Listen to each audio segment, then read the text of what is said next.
Kiwis can't fly. Fuck you!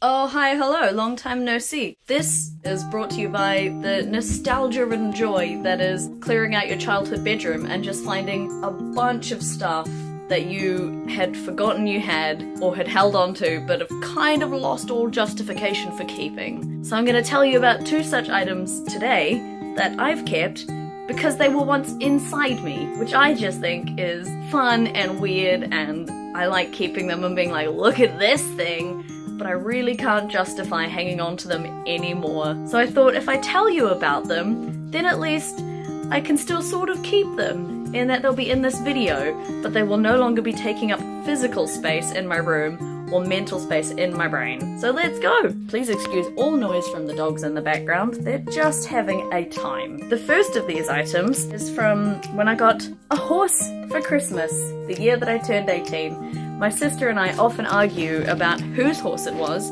I say it was mine, because I'd been around for longer. The first time I ever rode the horse was maybe about a week before Christmas, so we got it a little bit early. Been riding it just around the paddock, having some fun. We didn't know the horse very well, so we didn't want to take it outside the paddock yet, so it was basically riding up and down along the fence line in the paddock. And now, fun story, just in case you haven't watched last video about Project for Awesome, I am half blind. I have almost no vision in this eye because of optic nerve hypoplasia, which I've had since I was born. It basically means optic nerve just never developed in that eye, so I have no vision on this side of my body. As I was riding along the fence line, with the fence on this side of my body, I got a little closer to the fence than I realized, and all of a sudden felt this big pain in my leg. I thought, oh, I must have just grazed my leg on the fence post. That's okay, I'll go inside, clean it up, and then I'll keep riding. Except that I went inside and realized there was a giant hole in my leg. I hadn't grazed my leg, I had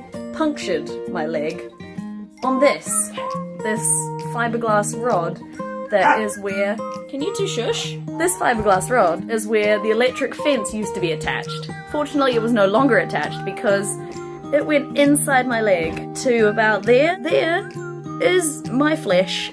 That's 10 years old now, I've just realized. And look, the impact of my leg hitting it and being impaled on this snapped it off the fence. I've kept that in a bag, in a storage box for 10 years. That can go in the bin now, because that's not doing me any good. I'm gonna shut the door, because the dogs are just being too rowdy. The next item is slightly smaller, and it happened a couple years after that when I was working at a radio station, and I had to go in on a Saturday because there was an event. I had to go in and get all the gear ready to take to wherever we were recording that day. And it was the middle of summer, it was quite warm, so I was wearing a dress and jandals, or flip-flops, as most people outside New Zealand call them. Walking through the back porch, and there was a big pile of firewood in the back porch, all supposedly tidied neatly away, except someone had been rifling through it the night before and had left it in quite a state. So I came walking out the back door through the porch and scuffed my foot. Just don't quite lift your foot enough and it just goes whoop, like skimming a stone. And then all of a sudden, there was an almighty pain between my pinky toe and the one next to it, and I looked down and there was a giant piece of wood impaled in there on my foot, dangling off my foot.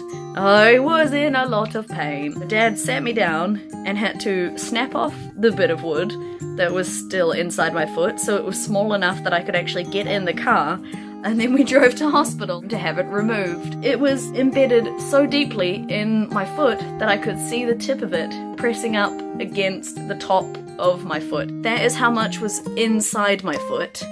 So in on like that sort of angle, where this end was pushing up against the top of my foot, and this was the end that was just barely sticking out. As you can see, that is like a solid 1 inch of wood, so they had to actually cut my foot open to be able to get a good enough grip on it to pull it out. And that is lead paint on the wood. There's a super fun bit of lead-based paint I had inside my body for a good couple hours.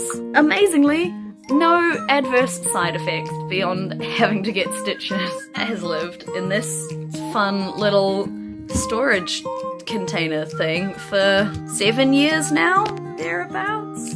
Maybe close to 8. I really can't justify holding on to them anymore, so we need to just take those and put them in the bin and throw them away. Well, there's a fun thing that I just wanted to share with you. That's that story now. Okay, bye! Are you comfy there, Mia?